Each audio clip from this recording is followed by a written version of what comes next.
Hello students, welcome back. So आज के इस क्लास में हम लोग अपने साइंस के सैंपल पेपर के सेक्शन बी को डिस्कस करने वाले हैं। जैसा कि हमने अपने प्रीवियस क्लास में साइंस के सेक्शन ए को बहुत ही अच्छे से इन डिटेल कवर किया है, तो आज के इस क्लास में हम लोग देखेंगे आपके जो section B and section C से कौन कौन से क्वेश्चन है, उन सभी क्वेश्चन को हम लोग इन डिटेल समझेंगे। देखो, सबसे पहले हम लोग क्वेश्चन की बात करेंगे। इसमें बोला गया आपका क्वेश्चन नंबर जो कि 21 है। अब क्वेश्चन नंबर 21 में हम लोग बात करेंगे। यहाँ पर क्या बोला है हमारा, identify the type of each of the following reactions stating the reason for your answer. अब देखो, यहाँ पर आपको ना 21 में दो क्वेश्चन है। क्वेश्चन ए आपका है और क्वेश्चन बी है। ये दोनों आपके क्या दिए गए हैं, रिएक्शंस आपको यहाँ पर दिए गए हैं। ठीक है, तो हमें क्या कर देगा ना, टाइप ऑफ रिएक्शन बताना है, यानी कि ए एंड बी में जो भी आपके रिएक्शन दिए गए हैं वो कौन से टाइप के रिएक्शन है एंड उसका रीजन भी हमें क्या देना है, अपने आंसर में देना है। देखो, सबसे पहले अगर हम लोग बात करें क्या मेंशन आपका है, तो Fe2O3 प्लस 2Al, मतलब देखो क्या बोला गया आपका, तो आयरन आपका है, ठीक है ना, आयरन का आपका ऑक्साइड है। इसके साथ में जब एल्युमिनियम को मिलाया गया आपका, तो क्या बनेगा हमारा, तो एल्युमिनियम ऑक्साइड बनता है प्लस आयरन आएगा हमारा और हीट जनरेट होता है। अब देखो, सबसे पहले ना अगर आप इस टाइप ऑफ रिएक्शन को देखते हो जिसके अंदर हमें क्या देखने को मिल रहा है, तो Fe2O3 प्लस 2Al प्लस हम लोग बात करेंगे 2Al, जिसका रिएक्शन हमें क्या देखने को मिलेगा, तो ये हमारे रिएक्टेंट्स हो गए। एंड जब प्रोडक्ट के बारे में हम लोग बात करेंगे तो वो होगा आपका Al2O3 plus 2Fe and plus क्या होगा आपका, यहाँ से हीट आपका जनरेट हो रहा है। अब देखो, जैसे अगर आप ना टाइप ऑफ रिएक्शन के बारे में बात करोगे तो यहाँ से क्या हो रहा है, आपका जो हीट है वो बाहर निकल रहा है, यानी कि हीट क्या हो रहा है, आपका रिलीज हो रहा है। तो जब कभी भी हीट क्या होता है, आपका रिलीज होता है, तो वो कौन सा रिएक्शन बनता है आपका, तो हीट जब रिलीज होगा आपका तो रिएक्शन बनते हैं हमारे एक्सोथर्मिक रिएक्शन, है ना। जब कभी भी क्या होगा, हीट रिलीज होगा तो रिएक्शन बनता है आपका एक्सोथर्मिक रिएक्शन। ठीक है ना, तो पहला तो रिएक्शन हमें क्या देखने को मिलेगा, तो जो पहला हमें रिएक्शन देखने को मिलता है वो हमें देखने को मिलेगा एक्सोथर्मिक रिएक्शन। अब एक्सोथर्मिक रिएक्शन के अलावा अगर हम लोग बात करेंगे, देखो यहाँ पर हमें क्या देखने को मिल रहा है, देखो आयरन ऑक्साइड आपका है एंड एल्यूमिनियम है। तो यहाँ पर हमें क्या देखने को मिल रहा है कि एल्यूमिनियम ने क्या किया है, आयरन को क्या कर दिया आपका, डिस्प्लेस किया है ना। एल्यूमिनियम ने क्या किया है, आयरन को डिस्प्लेस किया है। एक आपको यहाँ पर डिस्प्लेसमेंट रिएक्शन भी आएगा हमारा, है ना। जो दूसरा हमारा रिएक्शन बन जाएगा वो कैसा बनेगा आपका, डिस्प्लेसमेंट रिएक्शन। ठीक है, आगे हम लोग बात करते हैं थर्ड टाइप ऑफ रिएक्शन में। देखो यहाँ पर क्या हो रहा है ना, देखो अगर आप ना आयरन में देखते हो तो यहाँ पर जो आपका ऑक्सीजन है, ये प्रोडक्ट में जाकर क्या हो रहा है आपका, तो यहाँ से आयरन से जो ऑक्सीजन आपका है वो क्या हो गया आपका, इसका रिडक्शन आपको देखने को मिल रहा है ना। यहाँ पर आपको क्या देखने को मिल रहा है, तो आयरन में जो ऑक्सीजन का एटम्स था या जो आपका ऑक्सीजन था वो क्या हो गया आपका, रिडक्शन हुआ है उस चीज का। लेकिन अगर वहीं पर देखेंगे हम लोग एल्यूमिनियम में, तो एल्यूमिनियम में रिएक्ट प्रोडक्ट्स में आपका क्या हुआ है, तो ऑक्सीजन का यहाँ पर हमें क्या देखने को मिल रहा है, तो ऑक्सीडेशन देखने को मिल रहा है। ठीक है ना, क्या देखने को मिल रहा है हमें, ऑक्सीडेशन देखने को मिल रहा है। यानी कि जब कभी भी क्या होता है आपका ऑक्सीडेशन एंड रिडक्शन होता है तो वहां पर हमें कौन टाइप ऑफ रिएक्शन देखने को मिलते हैं, तो वहां पर हमें रिडॉक्स रिएक्शन मिलते हैं, है ना। वहां पर रिएक्शन कैसा होता है आपका, रिडॉक्स रिएक्शन। यानी कि अगर हम लोग बात करेंगे तो हमें तीन टाइप के रिएक्शन देखने को मिले हैं। पहला हमारा एक्सोथर्मिक, क्योंकि हीट क्या हो रहा है आपका, जनरेट हो रहा है। दूसरा हमारा है डिस्प्लेसमेंट रिएक्शन, क्योंकि यहाँ पर क्या कर रहा है, एल्यूमिनियम ने क्या किया, आयरन को डिस्प्लेस किया है। एंड थर्ड जो हमें देखने को मिल रहा है वो रिडॉक्स रिएक्शन है। क्यों, क्योंकि यहाँ पर क्या हो रहा है, एल्यूमिनियम में क्या हो रहा है आपका, ऑक्सीजन का ऑक्सीडेशन हो रहा है एंड आयरन में क्या हुआ है, ऑक्सीजन का रिडक्शन हुआ है, जिस कारण से यहाँ पर आपको ये रिडॉक्स रिएक्शन देखने को मिलेंगे। चलो, तो फर्स्ट का हमारा आंसर ये हो जाएगा। ठीक है ना, देखो यहाँ पर मेंशन भी किया गया आपका exothermic displacement reaction, redox reaction. क्यों, क्योंकि हीट क्या हो रहा है आपका, इवॉल्व हो रहा है और जो मोर रिएक्टिव एलिमेंट है, जो लेस रिएक्टिव एलिमेंट को क्या कर रहा है, आपके ना डिस्प्लेस कर, जैसे एल्युमिनियम ने क्या किया, हायर रिएक्टिव आपका है आयरन के कंपैरिजन में, तो एल्युमिनियम ने क्या किया है आपके आयरन को डिस्प्लेस किया है। ठीक है, अब देखो आगे हम लोग बात करेंगे तीसरे में। देखो जो थर्ड टाइप ऑफ आपका रिएक्शन इसमें हमारा क्या है, तो इसमें हम लोग PbNO3O2 plus 2Kl PbL2 and next हमारा है 2KNO3। अब देखो इसमें अगर ध्यान से हम लोग देखेंगे ना, तो यहाँ पर क्या हो रहा है आपका जो लीड वगैरह है ना, ये कहीं ना कहीं क्या कर रहा है आपका प्रेसिपिटेट कर रहा है ना, ये क्या कर रहा है आपका, तो ये आपका प्रेसिपिटेट कर रहा है। तो जब कभी क्या होगा ये प्रेसिपिटेट करेगा तो रिएक्शन कौन सा आपको देखने को मिलता है, तो जो रिएक्शन हमें देखने को मिलता है वो रिएक्शन होता है हमारा प्रेसिपिटेशन रिएक्शन, है ना। रिएक्शन कौन सा होगा हमारा, प्रेसिपिटेशन रिएक्शन हमें देखने को मिलता है। एंड जब कभी भी क्या होता है आपका प्रेसिपिटेशन रिएक्शन होता है तो वहां पर आपको क्या देखने को मिलते हैं, डबल डिस्प्लेसमेंट रिएक्शन, है ना। वहां पर जो रिएक्शन हमें देखने को मिलता है वो कैसा होता है, तो डबल डिस्प्लेसमेंट रिएक्शन देखने को मिलते हैं। अब जैसे देखो यहाँ पर हम लोग बात करेंगे, देखो PbNO3 आपका है प्लस 2Kl, देखो Pb ने क्या किया आपके, तो K को डिस्प्लेस करके यहाँ पर L आ गया आपका एंड 2KNO3, है ना। यहाँ पर लीड भी आपका क्या हो रहा है अलग से डिस्प्लेस हो रहा है, Kl भी आपका क्या हो रहा है, K भी आपका डिस्प्लेस हो रहा है, तो ये क्या बन जाएगा आपका डबल डिस्प्लेसमेंट रिएक्शन बनेगा। देखो बोला गया आपका डबल डिस्प्लेसमेंट या फिर precipitation reaction as there is an exchange of ions between reactants and product yellow precipitate of lead iodide। अब देखो जो lead iodide आपका है, तो lead iodide का आपको क्या देखने को मिलता है, तो येलो कलर का जो होता है वो क्या कर रहा है आपका फॉर्म होगा। चलो आगे हम लोग बात करेंगे, नेक्स्ट देखो क्वेश्चन नंबर हमारा है 22। देखो क्वेश्चन नंबर 22 में क्या बोला है हमारा, differentiate between alveoli and nephron on the basis of the following points. अब देखो हमें क्या करने हैं, तो एल्वेली एंड नेफ्रॉन्स में हमें क्या करने हैं, डिफरेंस बताने हैं। ठीक है ना, एल्वेली एंड नेफ्रॉन्स में क्या करने हैं, हमें डिफरेंशिएट करने हैं।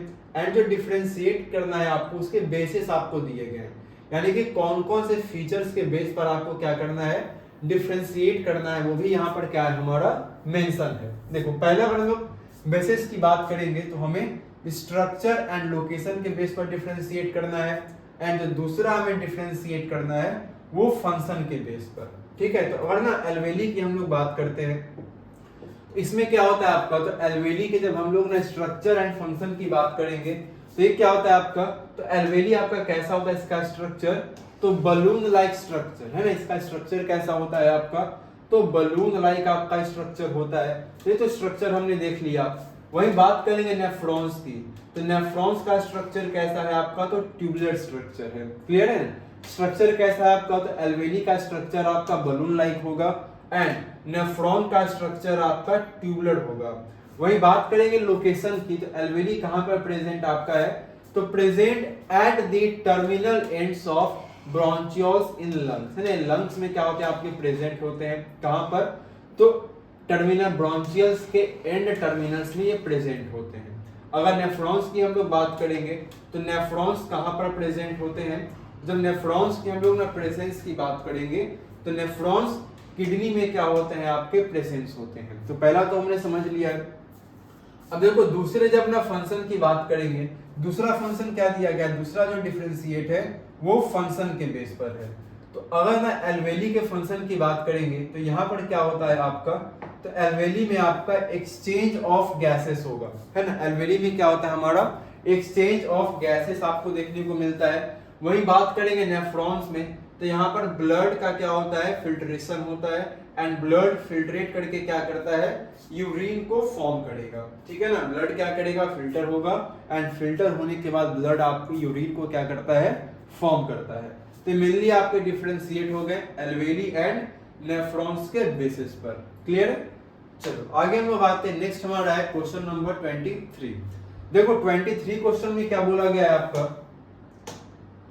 क्वेश्चन नंबर देखो 23 में बोला है list the steps for the synthesize of glucose by the plants. ठीक है ना, हमें जब ग्लूकोज क्या होता है आपका प्लांट्स के अंदर जब प्लांट्स के द्वारा जब ग्लूकोज को क्या किया जाता है ना, सिंथेसाइज किया जाता है, तो उसमें ना कौन कौन से आपके क्या होते हैं, स्टेप्स होते हैं, उन स्टेप्स को हमें क्या करना है, बताने हैं। ठीक है, इसके अलावा क्या बोला गया आपका, what special feature is found in desert plants related to this process.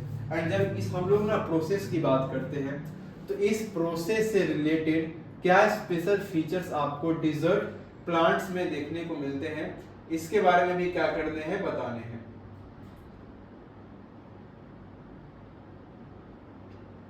देखो सबसे पहले हम लोग क्या करेंगे, अगर इसके हम लोग ना आंसर की बात करेंगे, देखो सबसे पहले क्या हम लोग मेंशन कर रहे हैं, synthesize of glucose in plants. अब देखो प्लांट्स के अंदर ना ग्लूकोज का सिंथेसाइज किस तरीके से होगा, पहले हम लोग इसको समझते हैं। देखो सबसे पहले क्या बोला गया आपका, absorption of light energy by chlorophyll. देखो सबसे पहले तो क्या होगा, प्लांट्स क्या करते हैं आपके, लाइट एनर्जी को ना एब्जॉर्ब करेंगे, किसके द्वारा, क्लोरोफिल के द्वारा। जो सन का आपका क्या होता है, लाइट एनर्जी होता है, उसको पहले क्या करते हैं, एब्जॉर्ब किया जाएगा। देन जब ये लाइट एनर्जी को फिर क्या करेंगे आपके, तो conversion of light energy to chemical energy. इसके बाद क्या होगा, जब प्लांट्स क्या करेंगे ना आपके क्लोरोफिल की मदद से क्या करेंगे, लाइट एनर्जी को एब्जॉर्ब करेंगे। देन उस लाइट एनर्जी को फिर प्लांट्स क्या करेंगे आपके, तो उस लाइट एनर्जी को आपके केमिकल एनर्जी में क्या करेंगे, कन्वर्ट करेंगे, है ना। उस लाइट एनर्जी को प्लांट्स क्या करेंगे, तो लाइट एनर्जी को प्लांट्स केमिकल एनर्जी में क्या करेंगे, आपके कन्वर्ट करेंगे। एंड यहीं से हमें क्या देखने को मिलता है कि जो वाटर होगा, वाटर यहाँ पर क्या होगा, वाटर का स्प्लिटिंग देखने को मिलता है। तो स्प्लिटिंग ऑफ वाटर मॉलिक्यूल्स, तो जो वाटर मॉलिक्यूल्स आपके है ना, तो वाटर मॉलिक्यूल्स क्या हो जाएंगे आपके, स्प्लिट करेंगे हाइड्रोजन एंड ऑक्सीजन में। देखो जैसा कि हमें पता है वाटर क्या होता है आपका, H2O होता है, तो मेनली क्या करेगा आपका, हाइड्रोजन एंड वाटर, ये दोनों के मॉलिक्यूल्स जो होंगे ना, वो आपस में क्या करेंगे, आपके स्प्लिट कर जाएंगे। देन इसके बाद क्या होगा आपका, reduction of carbon dioxide into carbohydrates. And यहीं से हमें देखने को मिलता है कि जो कार्बन डाइऑक्साइड का आपका कार्बोहाइड्रेट्स के अंदर में क्या होगा, रिडक्शन होगा। तो कुछ स्टेप्स क्या होंगे आपके, इन्वॉल्व होंगे। ठीक है ना, स्टेप्स को फिर से एक बार देखते हैं। पहला क्या होगा, देखो सबसे पहले अगर हम लोग बात करेंगे कि प्लांट्स क्या करेंगे आपके क्लोरोफिल के हेल्प से लाइट एनर्जी को क्या करेंगे, जो कि उनको सन से मिलती है, उसको पहले वो अब्सॉर्ब करेंगे। देन उस लाइट एनर्जी जो उन्होंने अब्सॉर्ब किया है प्लांट्स ने, उस लाइट एनर्जी को केमिकल एनर्जी में क्या करेंगे, कन्वर्ट करेंगे। एंड जैसे ना उस लाइट एनर्जी को केमिकल एनर्जी में कन्वर्ट करेंगे, वाटर के जो मॉलिक्यूल्स आपके हैं वो स्प्लिट करेंगे आपके हाइड्रोजन एंड आपके ऑक्सीजन में। ठीक है ना, वो किसमें ब्रेक करेंगे, आपके हाइड्रोजन एंड ऑक्सीजन में ब्रेक करेंगे। इसके बाद क्या होगा, आपका जो कार्बन डाइऑक्साइड है वो कार्बोहाइड्रेट्स में उसका क्या होगा, रिडक्शन होगा। तो कुछ आपके स्टेप्स हैं कि आखिर किस तरीके से क्या होता है, ग्लूकोज जो है आपका वो सिंथेसाइज होता है प्लांट्स के अंदर में। ठीक है ना, आगे अगर हम लोग बात करते हैं कुछ स्पेशल फीचर जो कि कहां पर आपके ना डिजर्ट प्लांट्स में पाए जाते हैं इस प्रोसेस से रिलेटेड। तो यहां पर देखो हम लोग बात करेंगे, क्या बोला गया आपका, desert plants take up carbon dioxide at night. अब देखो ना, जब डिजर्ट प्लांट्स के बारे में हम लोग बात करेंगे ना, तो डिजर्ट प्लांट्स मेनली क्या करते हैं आपके, तो जो डिजर्ट प्लांट्स होते हैं वो रात में क्या करते हैं, ठीक है ना, डिजर्ट प्लांट्स रात में क्या करते हैं आपके, वो है ना, डिजर्ट प्लांट जो होंगे वो रात में कार्बन डाइऑक्साइड को क्या करते हैं, टेक करेंगे।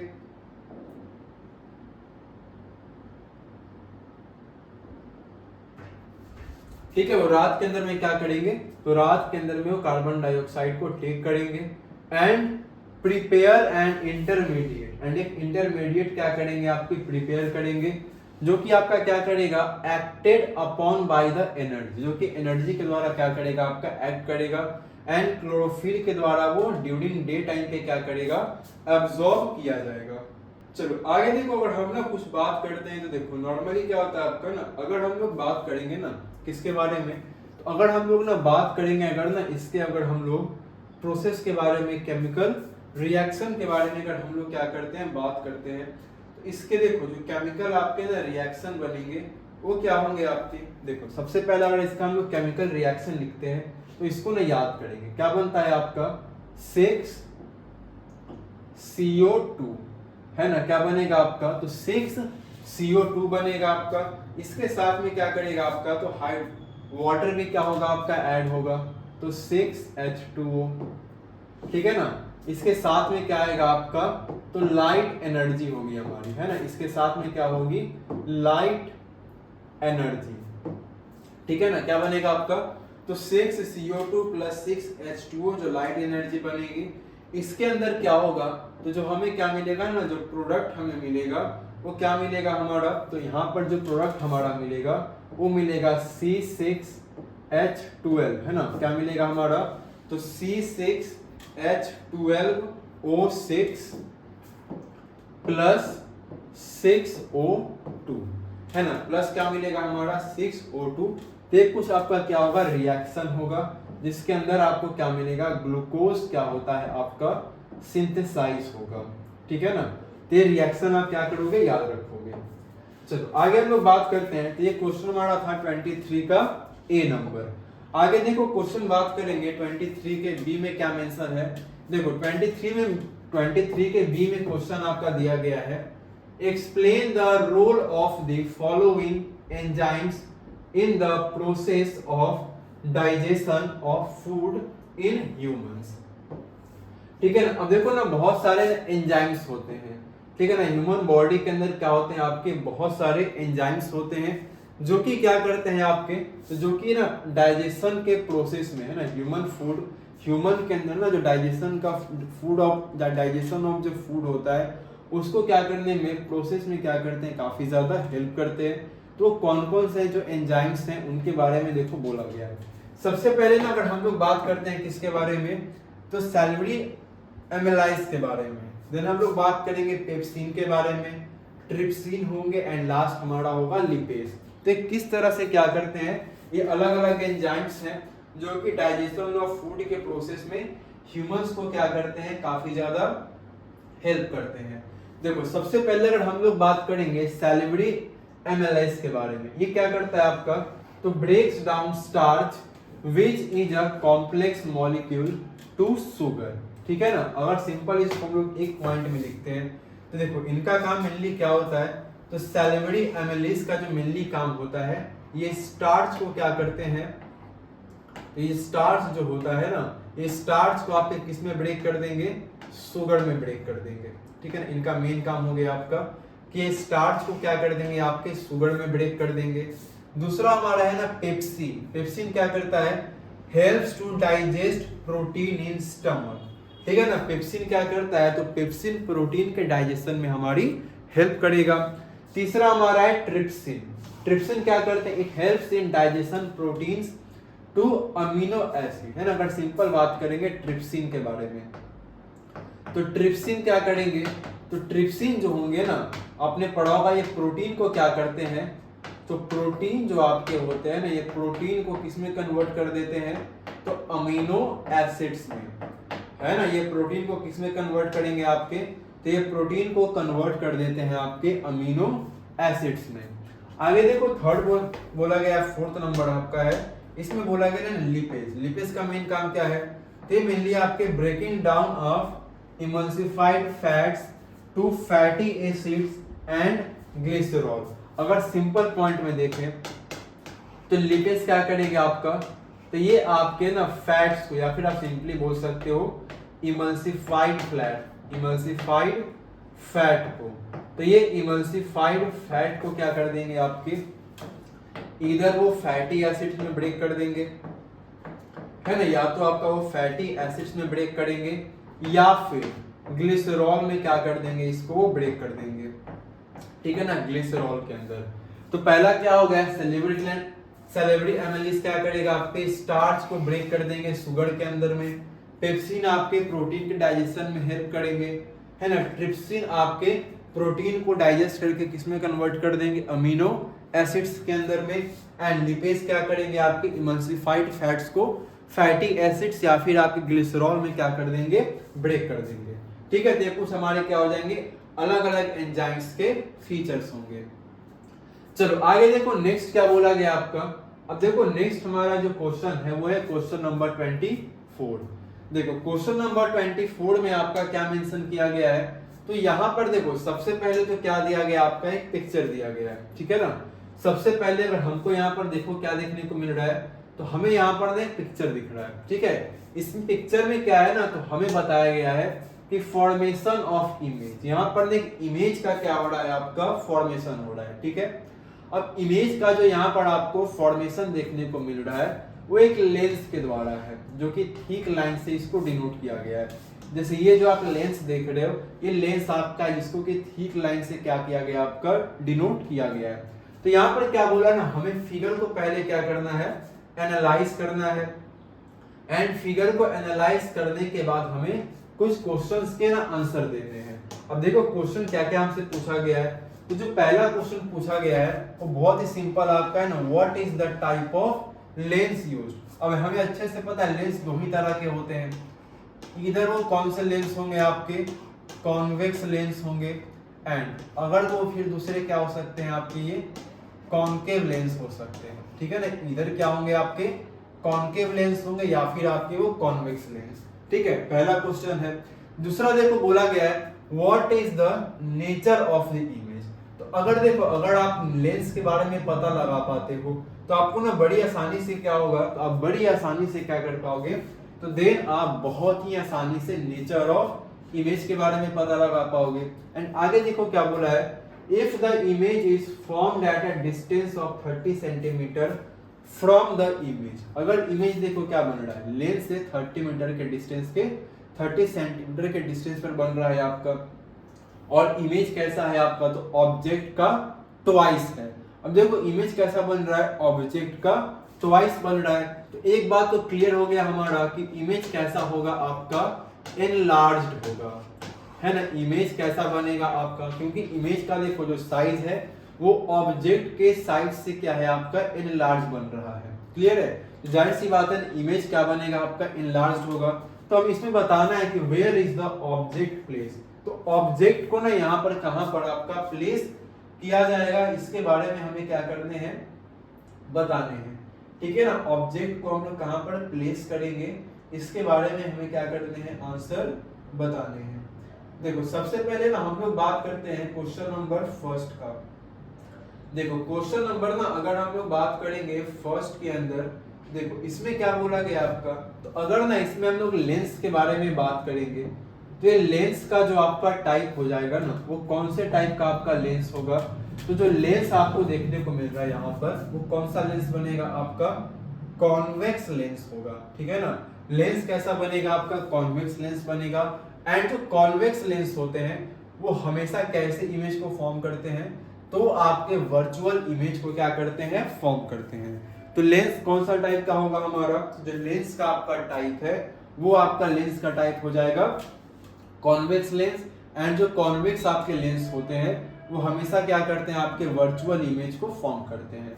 अब देखो यहां से अगर हम लोग बात करेंगे, देखो मेंशन क्या क्या किया गया है, तो यहाँ पर देखो बोला गया है कि हमें ना ऑब्जेक्ट का क्या करना है, पोजीशन बताने हैं कि ऑब्जेक्ट को कहां पर हम लोग क्या करते हैं, प्लेस करते हैं। देन वहां पर आपको क्या देखने को मिलता है, क्योंकि इमेज आपके ना कितना बन रहा है, आपका 30 सेंटीमीटर के लेंस के डिस्टेंस पर बन रहा है। तो हमें यहाँ पर क्या करने हैं, बताने हैं किसके बारे में, तो हमें बताना है आपका किसके बारे में, कि ऑब्जेक्ट को कहां पर प्लेस किया जाएगा। अब देखो अगर हम लोग सिंपली बात करेंगे मैग्निफिकेशन का फॉर्मूला क्या होता है, तो जो मैग्निफिकेशन का आपका ना फॉर्मूला होगा वो वी क्या होता है, आपका यू होता है। यानी कि अगर देखो मैग्निफिकेशन के बारे में हम लोग बात करेंगे, तो ये हमारा +2 ऑलरेडी क्या है, गिवन है, ट्वाइस बोला गया आपका। तो मैग्निफिकेशन तो आपका ऑलरेडी क्या है, आपका गिवन है ना। मैग्निफिकेशन क्या है हमारा, तो जो मैग्निफिकेशन हमारा है ना वो ऑलरेडी हमारा क्या है, गिवन है। एंड अगर हम लोग बात करेंगे v के बारे में, जो v आपका है ये भी ऑलरेडी आपका कितना मेंशन है, -30 सेंटीमीटर, क्योंकि ऑफकोर्स ये अपोजिट साइड में जा रहा है तो इधर में वो माइनस आएगा आपका। तो जो v आपका है वो -30 सेंटीमीटर क्या है, आपका मेंशन है। तो अगर हमें क्या करना है, u फाइंड करना है, so by the formula of magnification we can find the value of u, यानी कि जो ऑब्जेक्ट का क्या होगा साइज होगा या पोजीशन वो कहां पर होगा उसको हम लोग बड़ी आसानी से क्या कर सकते हैं फॉर्म कर सकते हैं। तो सिंपल देखो हम लोग क्या लिखेंगे, जब u के बराबर हम लोग क्या फॉर्मूला लिख देंगे, तो u के बराबर देखो फॉर्मूला जो आपका आएगा, ठीक है ना, तो u के बराबर हम लोग सिंपली कितना लिख लेंगे, या फिर अगर सिंपल आप बात करते तो आप यहाँ पर मेंशन कर सकते हो क्या, तो +2 बराबर क्या हो जाएगा आपका, तो +2 बराबर हो जाएगा आपका -30/u। तो यहां पर जब मल्टीप्लाई आप करोगे तो +2u बराबर कितना हो जाएगा आपका -30 हो जाएगा, एंड u बराबर कितना हो जाएगा आपका, तो -30/+2, एंड कैंसिल इसको कर दोगे तो कितना आएगा आपका -50 सेंटीमीटर। यानी कि आपके जो ऑब्जेक्ट का क्या होगा प्लेस होगा, जो ऑब्जेक्ट का क्या होगा आपका पोजीशन होगा वो कहां पर होगा आपका -15 सेंटीमीटर पर ऑब्जेक्ट का क्या होगा आपका पोजीशन होगा। चलो आगे देखो, नेक्स्ट हमारा क्वेश्चन दिया गया है, इसमें देखो बोला गया है ये ना विजुअली इंपेयर्ड क्या है कैंडिडेट्स के लिए क्वेश्चन है, ठीक है ना, विजुअली इंपेयर्ड जो कैंडिडेट्स होते हैं उनके लिए यहाँ पर क्या दिया गया आपका क्वेश्चन मेंशन किया गया है। देखो क्वेश्चन क्या बोला है आपका, what type of lens always forms a virtual erect and diminished image.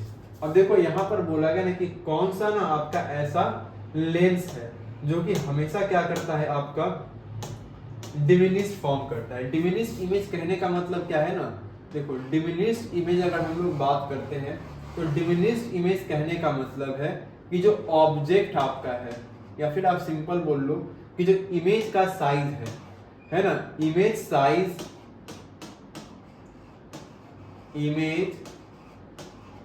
Size is smaller than object, है ना, इमेज का जो साइज होगा वो आपके ऑब्जेक्ट से क्या बनेगा हमेशा छोटा बनेगा, इसका मतलब डिमिनिश्ड ऑब्जेक्ट होता है। तो हमने देखा है कि जब कॉन्केव लेंस के बारे में बात करेंगे तो कॉन्केव लेंस में इमेज कैसा बनता है आपका, तो डिमिनिश्ड इमेज क्या बनता है आपका बनता है ना।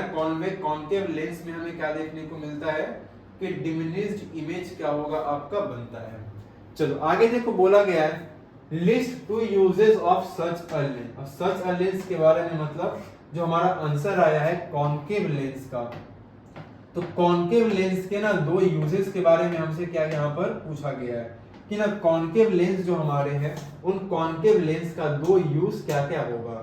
देखो पहले यूज की हम लोग बात करेंगे तो क्या होता है correction of myopia and P holes of doors और एनी अदर करेक्ट अल्टरनेटिव्स, ठीक है ना। देखो सबसे पहला तो क्या होता है, अगर ना हम लोग बात करेंगे ना मायोपिया में, ठीक है, अगर हम लोग बात करते हैं किसके बारे में, तो ठीक है ना, अगर हम लोग बात करेंगे मायोपिया के बारे में तो मायोपिया में हमें क्या देखने को मिलता है, सो मायोपिया में ना एक कंडीशनिंग होती है आपकी, है ना, जिसमें हम लोग क्या बोलते हैं, जिसको नियर साइडेडनेस हमें बोलते हैं, ठीक है। तो उसमें उसको करेक्ट करने में क्या होता है आपका, तो कॉन्केव लेंस काम आता है। इसके अलावा आपने देखा होगा ना जैसे बहुत लोगों के ना दरवाजे पर क्या होता है, एक ना इस तरह से ना पी होल्स आपका बना होता है डोर्स पर, ताकि ना अपने ना उसमें से झांक करके देख सकते हैं अपने आंख लगा करके कि उनके डोर के बाहर में कौन खड़ा हुआ है। तो इन दोनों चीज में क्या करता है आपका कॉन्केव लेंस ही लगाए जाते हैं। तो ये 2 यूजेस आपको क्या मिलते हैं देखने को मिलते हैं आपके कॉन्केव लेंस के।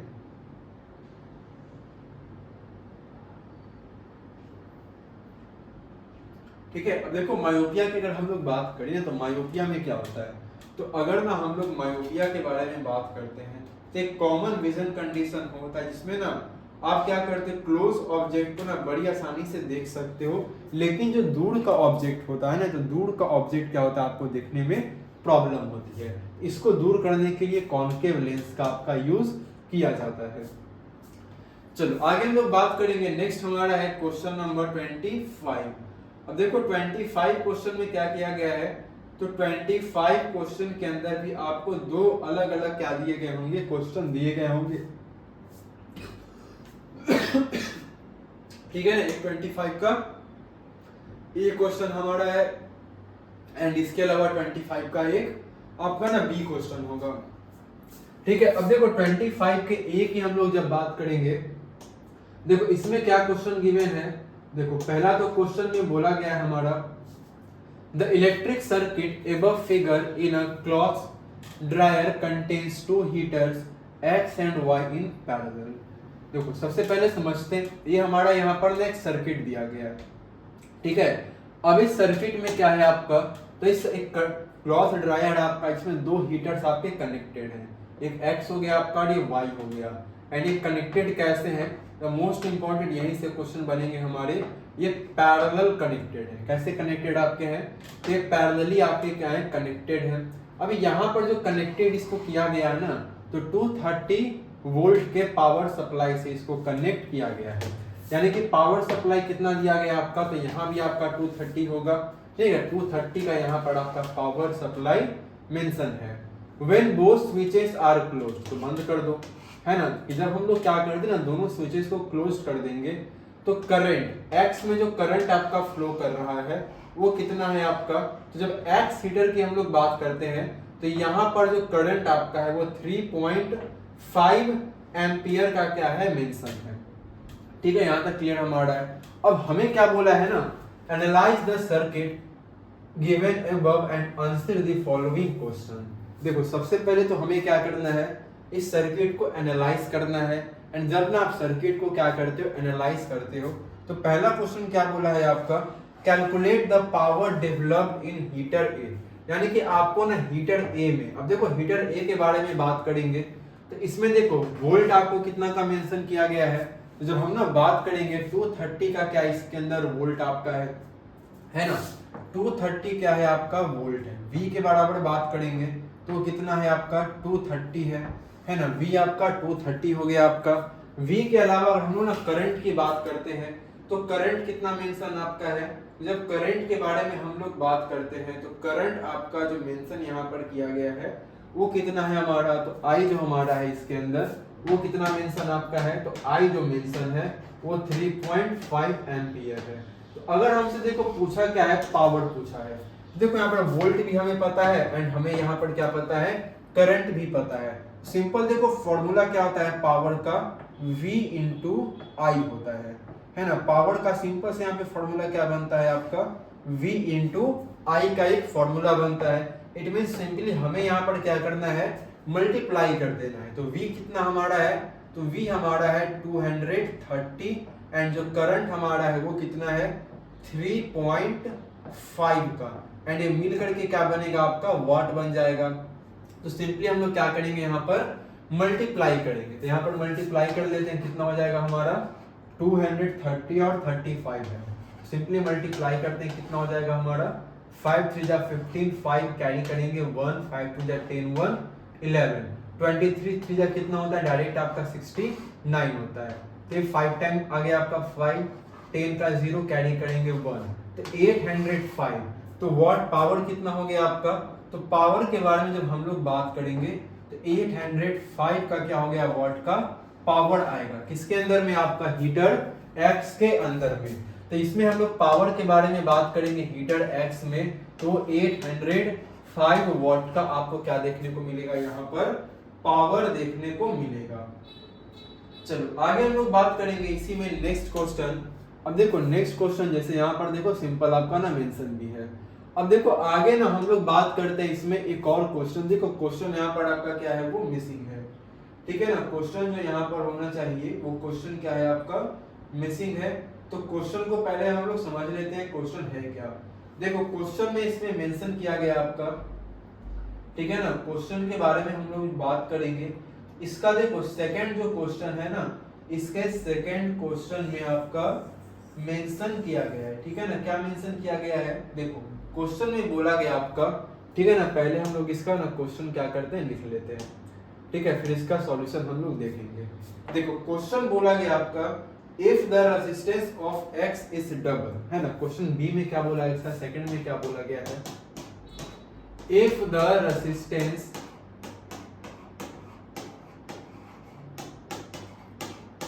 ठीक है ना, if the resistance of x is that of y, ठीक है ना। बोला गया आपका if the resistance of x is double, है ना, if the resistance of x is double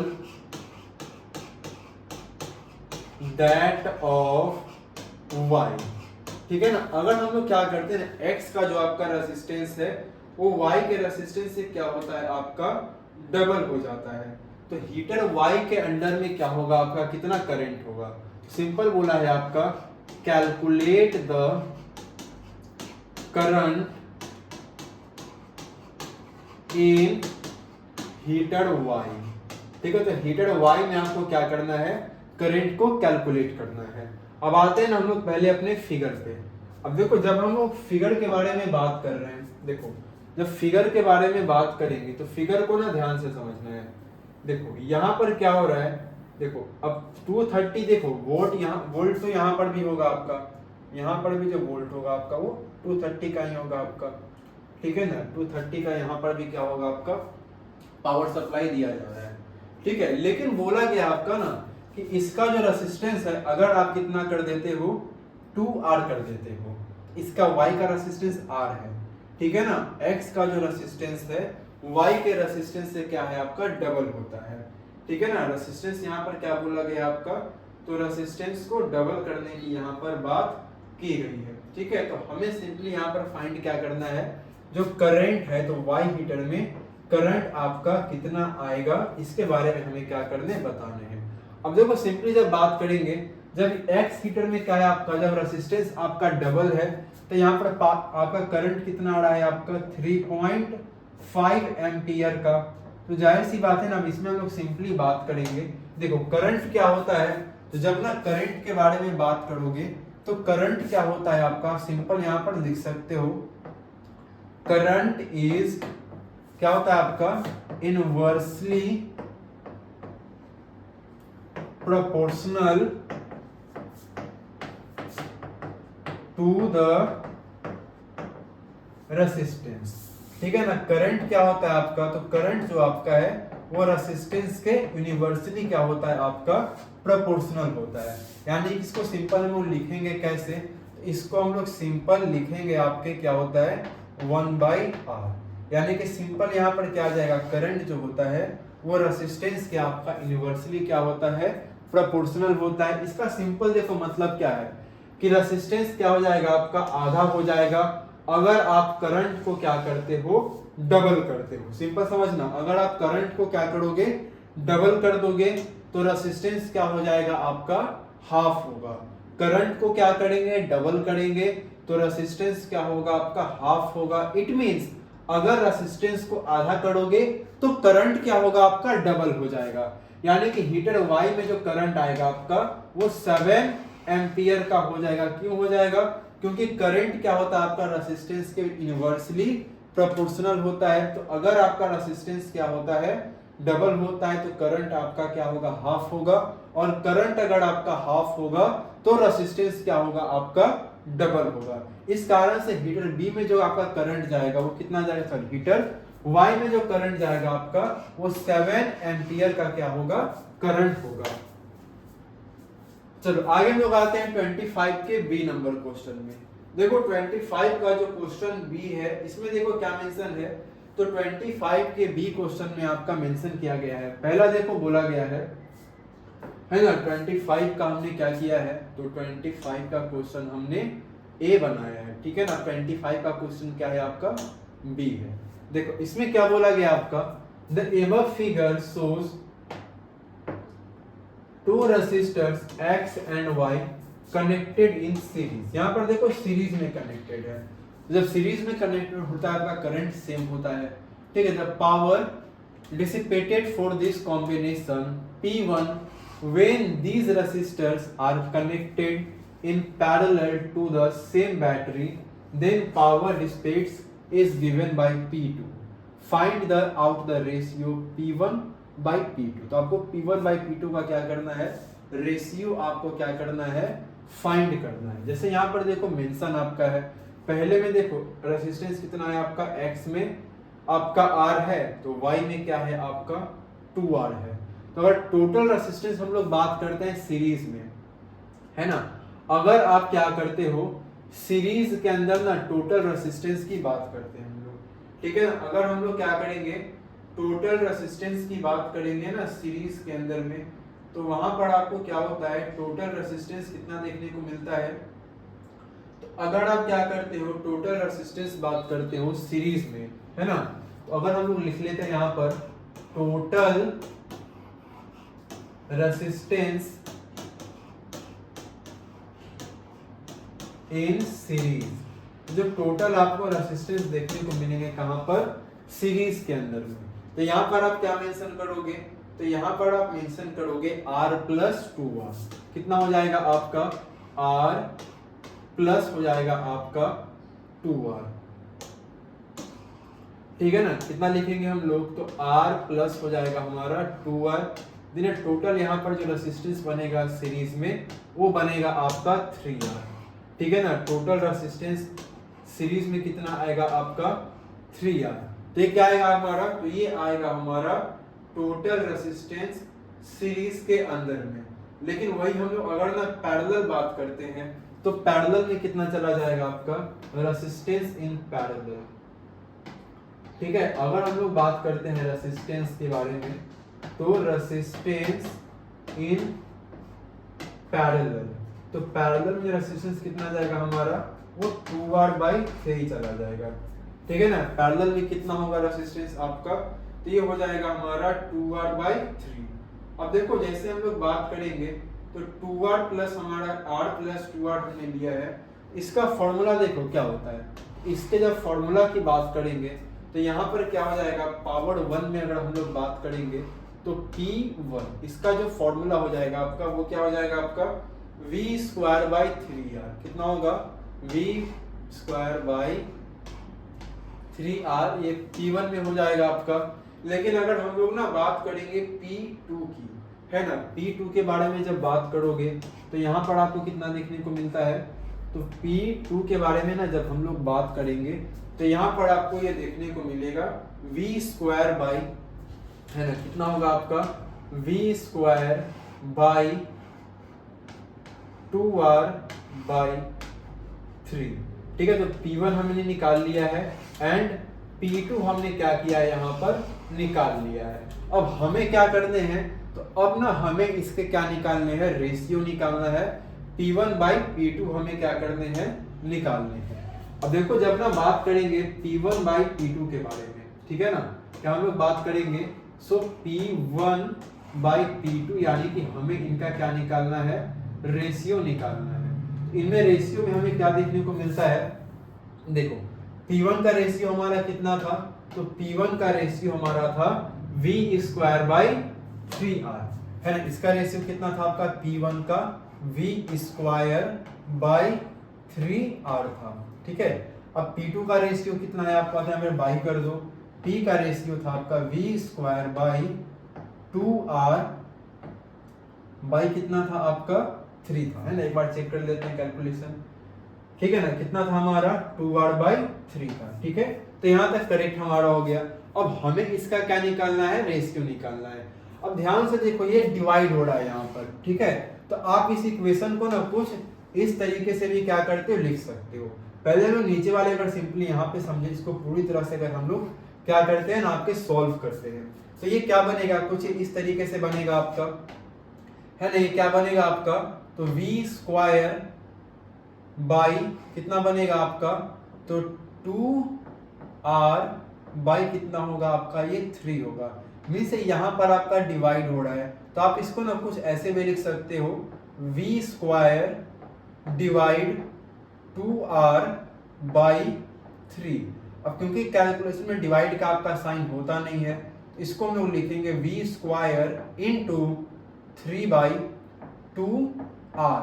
तो P2 एग्जैक्ट कितना बन जाएगा आपका 3V²/2R ये बन जाएगा आपका, ठीक है ना। फाइनल जो डेटा हम लोग यहाँ से कैलकुलेट करेंगे, तो अब सिंपल यहाँ पर आप इसको ऐसे लिखो, P1/P2 कितना आएगा आपका, तो ये होगा आपका, क्योंकि देखो नॉर्मली ये दोनों आपस में डिवाइड ही हो रहा है, तो आप इसको लिख लो V² by 3r divide by कितना हो जाएगा आपका 3v² बाई 2r। अब इसको हम लोग क्या करते हैं ना, कैलकुलेट करते हैं। जब कैलकुलेट करोगे तो आप ऐसे लिखोगे, यहां पर कितना हो जाएगा आपका v² by 3r divide by कितना हो जाएगा हमारा 3v² बाई कितना होगा आपका 2r। अब क्योंकि डिवाइड में रहेगा नहीं, सिंपल क्या लिखेंगे हम लोग v² बाई 3r इंटू कितना हो जाएगा हमारा 2r बाई 3v²। अब देखो यहां पर ध्यान से समझेंगे, हम लोग कैलकुलेशन यहां पर करने वाले हैं। देखो v² से v² क्या कर देंगे, कट कर देंगे। r से क्या होगा आपका r कट हो जाएगा, यानी कि जो रेशियो आएगा आपका कितना आएगा 2/3 या कितना होगा आपका 9 होगा। यानी कि जब हम लोग रेशियो की बात करेंगे P1/P2 कितना आएगा आपका, तो आप लिखोगे P1/P2 जो होगा वो कितना रेशियो आएगा आपका, तो 2/9 होगा। जिसको कि आप क्या लिख सकते हो, तो आप लिख सकते हो P1/P2 इज इक्वल टू कितना रेशियो, तो 2:9। ये क्या होगा आपका फाइनल आंसर होगा। क्लियर है? तो एक बार इसको अच्छे से क्या करेंगे, कैलकुलेशन को चेकआउट करेंगे। देखो तो फाइनली आंसर हमारा है भी आपका P1/P2 कितना रेशियो आपका है 2/9 का हमारा ये रेशियो बनेगा। चलो आगे हम लोग आते हैं। अब देखो इसमें एक विजुअली इंपेयर्ड जो होते हैं उनके लिए क्या दिया गया है, ये क्वेश्चन दिया गया है। अब देखो इस वाले क्वेश्चन में क्या बोला गया है आपका, देखो सबसे पहले यहाँ पर मेंशन किया गया है, इसमें बोला है आपका we have 4 resistors A, B, C and D of resistance 3 ohm, 6 ohm, 9 ohm and 12 ohm respectively. Find out the lowest resistance which can be obtained by combining these 4 resistors। यानी कि देखो जब ना रेसिस्टर्स के बारे में क्या करते हैं, लोवेस्ट के बारे में बात करते हैं ना, जब लोवेस्ट रेसिस्टेंस ऑब्टेन करने की बात करते हैं, देखो जब कभी भी क्या होगा ना, लोवेस्ट रेसिस्टेंस ऑब्टेन करने की बात करेंगे, ठीक है ना, जब कभी भी क्या होगा आपका, ठीक है ना, अगर हमसे पूछा गया है कि लोवेस्ट रेसिस्टेंस को ऑब्टेन करना है, सिंपल लिखेंगे हम लोग लोवेस्ट रेसिस्टेंस obtained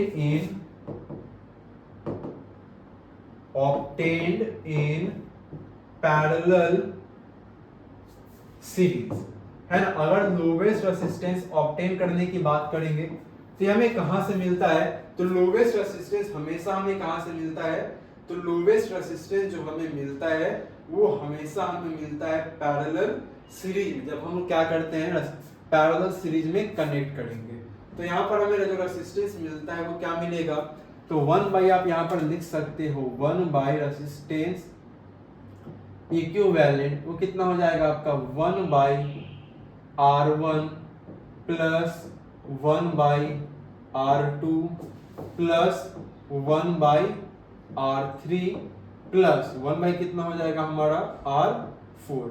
अब देखते हैं एक बार R1, R2, R3, R4 कितना हमारा है, तो 3, 6, 9 एंड 12 ओम हमारा रिस्पेक्टिवली क्या किया गया है, यहाँ पर मेंशन किया गया है। तो सिंपल हम लोग क्या करेंगे, तो वैल्यू को क्या करेंगे हम लोग ना, सीधा सब्स्टिट्यूट करेंगे। तो कितना बन जाएगा आपका, तब सिंपल लिख दोगे ना 1/R इक्विवेलेंट कितना बनेगा आपका, तो 1/3 प्लस 1/6 प्लस 1/9 प्लस 1 कितना आएगा आपका 12 आएगा। अब सबसे पहले हम लोग क्या करेंगे, 3, 6, 9 एंड 12 का हम लोग यहाँ पर एलसीएम फाइंड करेंगे, ठीक है ना। सबसे पहले हम लोग इसका एलसीएम फाइंड करेंगे। देखो सबसे पहले क्या करते हैं, जब ना एलसीएम आप फाइंड करोगे, ठीक है, सबसे पहले क्या करना है, हमें इनका एलसीएम फाइंड करना है। सबसे पहले हम इसको किससे लगाते हैं, डायरेक्ट 3 से ही लगाते हैं। ये 1 टाइम्स में, 2 टाइम्स में, 3 टाइम्स में एंड 4 टाइम्स में। देन 2 से आएगा आपका 1 टाइम्स में, 3 रह जाएगा, 2 ही रह जाएगा। देन मल्टीप्लाई करेंगे 3 2 जा 6, 6 3 जा 18, 18 2 जा 36, यानी कि जो इनका ओवरऑल एलसीएम आएगा वो कितना आएगा आपका 36 आएगा। अब जब 36 एलसीएम आपका है तो यहाँ पर जब कैलकुलेट करोगे तो 3 2 जा 12 होता है, ऊपर भी 12 से मल्टीप्लाई करेंगे तो 12 1 जा 12 होगा, 6 6 जा 36 होता है आपका, देन ऊपर भी आप किससे मल्टीप्लाई करोगे 6 से, तो ये 6 नहीं रहेगा। देन आएंगे हम लोग 9 4 जा 36, तो ऊपर हम लोग किससे मल्टीप्लाई करेंगे 4 से, एंड 12 3 जा 36, ऊपर कितना मल्टीप्लाई करेंगे 3 टाइम्स में, तो 3 1 जा हो जाएगा आपका 3। अब इन सबको हम लोग क्या करेंगे ना ऐड करेंगे। देखो 12 6 कितना होता है, तो 12 6 हमारा होगा 18, 18 और 4 कितना होगा 22, 22 और 3 कितना हो जाएगा हमारा, तो 22 और 3 हो जाएगा 25। तो यहाँ पर जो टोटल रेजिस्टेंस आएगा आपका पैरेलली वो कितना आएगा आपका 25/36 आएगा, है ना। पैरेलली कितना आएगा आपका 25/36 क्या आएगा आपका ओम, आपका ये रेजिस्टेंस आएगा। क्लियर है। चलो आगे हम लोग बात करते हैं नेक्स्ट। क्लियर। देखो यहाँ पर आंसर मेंशन है, देखो हालांकि यहाँ पर जो आंसर आपका मेंशन है ना, ये आंसर यहाँ पर क्या होगा आपका थोड़ा सा गलत है। क्यों गलत है, क्योंकि देखो यहाँ पर जो क्या बोला गया आपका, तो यहाँ पर जो एलसीएम कैलकुलेट करके लिया आपका ना वो 24 आंसर लाया है। ये आपका स्टेटमेंट यहाँ पर क्या हो जाएगा, क्वेश्चन ही गलत है। यहाँ पर जो हमने इसका सॉल्यूशन किया है आप इसको क्या करोगे अच्छे से एक बार देखोगे। चलो आगे हम लोग बात करते हैं नेक्स्ट क्या है हमारा। तो जो नेक्स्ट हमारा क्वेश्चन इसमें दिया गया है बी नंबर में, इसमें देखो क्या बोला गया है, you are given two fuse wire A and wire B. ठीक है ना, आपको दो फ्यूज वायर दिया गया है, एक ए और बी। दोनों में देखो जब करंट रेटिंग की बात करेंगे तो एक में करंट आपका है, एक में करंट आपका कितने का है 2 एम्पियर का, और एक में करंट आपका है 5 एम्पियर का। ठीक है ना, दो फ्यूज वायर है, एक के अंदर करंट आपका 2 एम्पियर का है एंड दूसरे में जो करंट आपका है वो 5 एम्पियर का है। अब देखो आगे क्या बोला है, justify with reason which of the two would you use with a 100 watt 220 volt room heater. अगर देखो 100 वॉट के बारे में बोला गया है एंड 220 क्या है आपका वोल्ट है, तो इसमें आप ना किसका यूज करोगे। सबसे पहले ना आपको ये बताया गया है, देखो सबसे पहले हम लोग बात करेंगे हमारा, देखो यहाँ पर मेंशन क्या क्या है। जब ना मेंशन के बारे में बात करेंगे तो सिंपल हम लोग एक फॉर्मूला देखते हैं। फॉर्मूला क्या होता है आपका, तो P इक्वल टू एक फॉर्मूला होता है आपका V इंटू आई का, है ना। P इक्वल टू क्या फॉर्मूला होता है, तो ये फॉर्मूला होता है आपका V इंटू आई का। अब इस V इंटू आई के जब फॉर्मूला की हम लोग बात करेंगे तो I इक्वल टू क्या बन जाता है आपका, जब P equal to V into आपका I होगा तो I का जो फॉर्मूला बनेगा आपका वो कितना बनेगा आपका P बाई V बनेगा। ठीक है, अब P कितना दिया गया है, तो P आपका ऑलरेडी कितना मेंशन है 1000 है ना, एंड वोल्ट कितना आपका मेंशन था 220 मेंशन था। इसको कैलकुलेट कर लोगे तो करंट आपका क्या आएगा, निकल आएगा। अब देखो 0 से 0 हम लोग क्या कर देंगे, कट कर देंगे। अब 100 आपका है और 22 है, तो हाफ जब हम लोग इसको करेंगे तो ये कितना हो जाएगा आपका, तो ये हो जाएगा आपका 50 हो जाएगा, एंड ये कितना आएगा आपका 11 आएगा। अब इसको सिंपली आपको क्या करना है, डिवाइड करना है। सिंपली आप डिवाइड कर दो 50 को 11 से, कितना आएगा आपका 4 टाइम्स में 44 आएगा। यहाँ पर आएगा आपका 6 एंड फिर यहाँ पर पॉइंट लेंगे, यहाँ पर आपका 0 आएगा। 5 टाइम्स में आप क्या करोगे, फिर से लगाओगे तो यहाँ पर आपका 55 आएगा। देन फिर -5 होगा, फिर से एक 0 लगाओ तो 4 टाइम्स में कितना आएगा आपका, ये 40 आएगा। फिर से बचेगा आपका कितना, सॉरी 4 टाइम्स में 44 आएगा ना, फिर से कितना बचेगा आपका 6। अब आगे नहीं जाएंगे क्योंकि डेसिमल के बाद 2 पॉइंट्स हम लोग आगे क्या करते हैं, कैलकुलेशन नहीं करते हैं। तो यहाँ पर जो हमारा करंट आएगा ना, वो करंट कितना आएगा हमारा 4.54 एम्पियर का क्या है आपका करंट है। ठीक है ना, 4.54 एम्पियर का क्या आएगा आपका करंट आएगा। ठीक है, अब देखो यहाँ पर बात करते हैं क्या बोला है। तो देखो हमें करंट 2 दिया था, एक आपको जो करंट दिया गया था वो 2 वोल्ट का दिया गया था और दूसरा करंट आपको 5 एम्पियर का दिया गया था। एक 2 एम्पियर का है एंड दूसरा आपका 5 एम्पियर का है। तो पूछा था कि हम लोग कौन सा फ्यूज क्या करेंगे, रूम हीटर के लिए यूज करेंगे। सिंपल सी बात है ना, देखो करंट कितना आ रहा है आपका, तो 4.54 एम्पियर का आपका करंट आ रहा है, और एक जो फ्यूज है उसका वायर का मैक्सिमम स्ट्रेंथ कितना है, 2 एम्पियर का ही है। तो अगर ये क्या करेगा 4.54 एम्पियर का करंट वहां पर जाएगा, तो ए फ्यूज क्या कर जाएगा, तो ए फ्यूज आपका है वो तो कंप्लीटली क्या कर जाएगा, आपका मेल्ट कर जाएगा। तो देन हम लोग जो फ्यूज का क्या करेंगे, यूज करेंगे, तो हम लोग बी फ्यूज को क्या करेंगे, आपके यूज करेंगे, क्योंकि इसका करंट कितना है 5 एम्पियर का। जब यहाँ पर 4.54 एम्पियर का करंट क्या होगा, पास होगा, तो फ्यूज क्या करेगा, आपका मेल्ट नहीं करेगा। चलो आगे हम लोग आते हैं नेक्स्ट।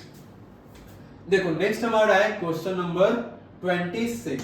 देखो 26 क्वेश्चन में क्या बोला गया आपका, अब देखो यहाँ पर एक ना कार्टून था, ठीक है। अब एक कार्टून यहाँ पर आपको देखने को मिल रहा है, ठीक है। तो कार्टून को पहले हम लोग देख लेते हैं, फिर क्या क्वेश्चन है उस क्वेश्चन को भी हम लोग समझेंगे।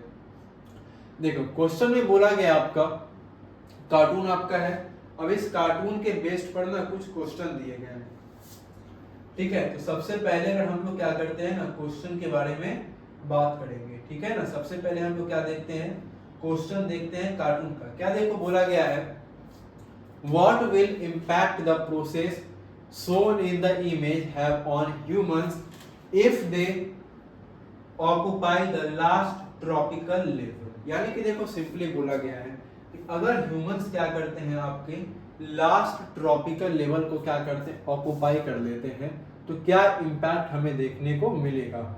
इसको हमें क्या करने हैं, आंसर बताने हैं। देखो सिंपल इसका आंसर हम लोग लिखेंगे, इसका आंसर देखो सिंपल क्या हो जाएगा, तो जब ना हम लोग इसके क्या करते हैं, आंसर के बारे में बात करते हैं, तो आंसर लिखेंगे हम लोग पेस्टिसाइड्स। देखो क्या है, जब पेस्टिसाइड्स के बारे में बात करेंगे, तो पेस्टिसाइड्स क्या है आपका, एक नॉन बायोडिग्रेडेबल है, ठीक है, keeping getting accumulated at each tropical level, ठीक है ना। पेस्टिसाइड आपका नॉन बायोडिग्रेडेबल है, जो कि एक्युमुलेट करता है आपके ईच ट्रॉपिकल लेवल पर, एंड लॉन्गर टाइम के लिए क्या करता है, आपका परसिस्ट करता है, एंड दस last tropical has highest concentration. And इसी कारण से क्या होता है ना, जो आपका लास्ट ट्रॉपिकल लेवल होता है वहां पर कॉन्सेंट्रेशन क्या होता है, आपका हाईएस्ट होता है। Humans will have the highest concentration, and इसी कारण से हमें देखने को मिलता है कि ह्यूमंस में क्या होता है, तो पेस्टिसाइड्स का हायर कॉन्सेंट्रेशन होता है, जो कि एक बायो मैग्निफिकेशन को क्या करता है, आपका लीड करता है। चलो आगे में बात है, नेक्स्ट क्या है हमारा। अब देखो जब नेक्स्ट हमारा जो क्वेश्चन है, इसमें देखो क्या बोला गया है, जो नेक्स्ट क्वेश्चन आपका है वो विजुअल इंपेयर्ड क्या है, आपके ना कैंडिडेट्स के लिए क्या होगा, क्वेश्चन होगा। अब जो विजुअल इंपेयर्ड कैंडिडेट के लिए आपका क्वेश्चन है, इस क्वेश्चन में देखो मेंशन किया गया आपका कि आपको देखो पहले तो क्या करने हैं, आपको एक क्रिएट करना है क्या, फूड चेन, जिसके अंदर क्या होना चाहिए, तो आपको सबसे पहले क्या करना है, एक फूड चेन को क्रिएट करना है, जिसके अंदर आपके 2 से ज्यादा क्या होने चाहिए, ट्रॉपिकल लेवल होने चाहिए, जो कि कैबेज फार्म है। अच्छा कहां पर, तो मेंशन भी आपका है कैबेज फार्म का होना चाहिए। If humans occupy the last trophic level, अब यहाँ पर देखो, यहाँ पर भी सेम वहां बोला गया है कि अगर ह्यूमंस क्या करते हैं, आपके लास्ट ट्रॉपिकल लेवल को ऑक्युपाई करते हैं, तो then how would spraying pesticide, spraying जो आपका ना पेस्टिसाइड होता है, वो ह्यूमंस को किस तरीके से क्या करेगा, इफेक्ट करेगा, इसके बारे में हमें बताने हैं। अब देखो सबसे पहले ना हम लोग बात करेंगे ट्रॉपिकल लेवल की। जब ट्रॉपिकल लेवल की हम लोग बात करेंगे, जिसमें आपका ना फूड चेन, जिसमें 2 से ज्यादा आपके ट्रॉपिकल लेवल होने चाहिए। अभी कैबेज फार्म का देखो, सबसे पहले क्या आएगा, आपका कैबेज का प्लांट हो जाएगा। देन इसको कौन खाएगा, इसको ना रैबिट खा जाएगा। रैबिट को कौन खा जाएगा, आपका स्नेक खा जाएगा। स्नेक को आपका आउल खा जाएगा, ठीक है। तो हमने एक रिलेवेंट क्या लिया है, फूड चेन लिया है, ठीक है। आप कोई और भी फूड चेन ले सकते हो इससे रिलेटेड। अब देखो यहाँ पर आंसर क्या लिखेंगे, तो pesticides are non biodegradable and persist for long. Same answer यहाँ तक हम लोग लिखेंगे कि क्या होता है आपका, कि जो पेस्टिसाइड्स होते हैं आपके, वो नॉन बायोडिग्रेडेबल आपके होते हैं एंड लॉन्ग टाइम तक वो परसिस्ट करेंगे। So when human consume plant, तो जब कभी क्या होता है ना, ह्यूमंस क्या करते हैं आपके प्लांट्स को कंज्यूम करते हैं या फिर ऐसे एनिमल्स को कंज्यूम करते हैं जो कि प्लांट्स को खा रहे हैं। सपोज दैट आप प्लांट्स खा रहे हो या फिर आप गोट खा रहे हो। अब गोट भी क्या करता है, प्लांट भी प्लांट ही खाता है। जब ह्यूमंस क्या करते हैं आपके, जब ह्यूमंस क्या करेंगे आपके प्लांट्स को कंज्यूम करेंगे या फिर ऐसे एनिमल्स को कंज्यूम हम लोग करेंगे जो एनिमल्स क्या करते हैं आपके खुद वो प्लांट्स को कंज्यूम करते हैं, तो वहां पर हमें क्या देखने को मिलता है, the pesticide enters the food chain. तो जाहिर सी बात है ना, क्योंकि देखो प्लांट्स में क्या आपका पेस्टिसाइड छिड़का गया है, तो पेस्टिसाइड्स आपके पूरे के पूरे फूड चेन में क्या होगा, एंटर कर जाएगा। कैसे, सपोज दैट मान चलो कैबेज के प्लांट पर पेस्टिसाइड छिड़का गया आपका, ठीक है। अब इसको रैबिट खाएगा तो रैबिट भी आया ना पेस्टिसाइड्स। अब रैबिट को स्नेक खाएगा, स्नेक के अंदर भी आ गया आपका पेस्टिसाइड्स। या फिर अगर एग्जांपल लो डियर का, एक प्लांट लो, ठीक है, एक आपका डियर आएगा, या डियर को छोड़ते हैं हम लोग गोट लेते हैं, ठीक है ना, हम लोग डियर थोड़ी खाएंगे, ठीक है ना। तो प्लांट लेते हैं, गोट लेते हैं ना, फिर से डियर लिख रहे हैं। देखो प्लांट लेंगे, गोट लेंगे, एंड इस गोट को ना ह्यूमन मार के खा जाएगा। अब देखो प्लांट पर क्या है आपका पेस्टिसाइड्स है, जब गोट इसको खाएगा तो एक पेस्टिसाइड क्या करेगा आपके गोट के अंदर भी एंटर कर जाएगा फूड चेन में, एंड जब गोट को हम लोग खाएंगे तो पेस्टिसाइड्स क्या करेंगे हमारे अंदर भी एंटर होंगे, यानी कि पेस्टिसाइड्स आपके फूड में क्या करेंगे, एंटर करेंगे, एंड ईच ट्रॉपिकल लेवल को क्या करेंगे आपके एक्युमुलेट करेंगे। प्लांट से गोट में जाएगा, गोट से ह्यूमंस में जाएंगे। Thus the organism in the last tropical level human being has the highest concentration of pesticides, and इसी कारण से हमें देखने को मिलता है कि जो ऑर्गेनिज्म आपके लास्ट ट्रॉपिकल लेवल पर हो, इसमें यहाँ पर ह्यूमन के बारे में बात कर रहे हैं, तो वहां पर हाईएस्ट क्या होता है आपका पेस्टिसाइड्स का कॉन्सेंट्रेशन होता है, एंड इसी को क्या बोला है आपका, इसी को बोला जाता है बायोलॉजिकल मैग्निफिकेशन, है ना। इसी को हम लोग क्या बोलते हैं, बायोलॉजिकल मैग्निफिकेशन हम लोग क्या करते हैं, इस चीज को बोलते हैं। क्लियर है। तो ये था हमारा सेक्शन बी के सारे क्वेश्चंस, है ना। तो सेक्शन बी के जितने इंपॉर्टेंट क्वेश्चंस थे, है ना, जितने भी क्वेश्चन थे उन सभी को हमने बहुत ही अच्छे से इन डिटेल एक्सप्लेन किया है। आई होप आपको ये सॉल्यूशन काफी अच्छे से समझ में आए होंगे। सो आज के इस क्लास यहीं पर हम लोग अपने एंड करेंगे। नेक्स्ट वीडियो में हम लोग इस सैंपल पेपर के सेक्शन सी को इन डिटेल डिस्कस करेंगे। तब तक के लिए थैंक यू, मिलते हैं लोग अपने नेक्स्ट क्लास में।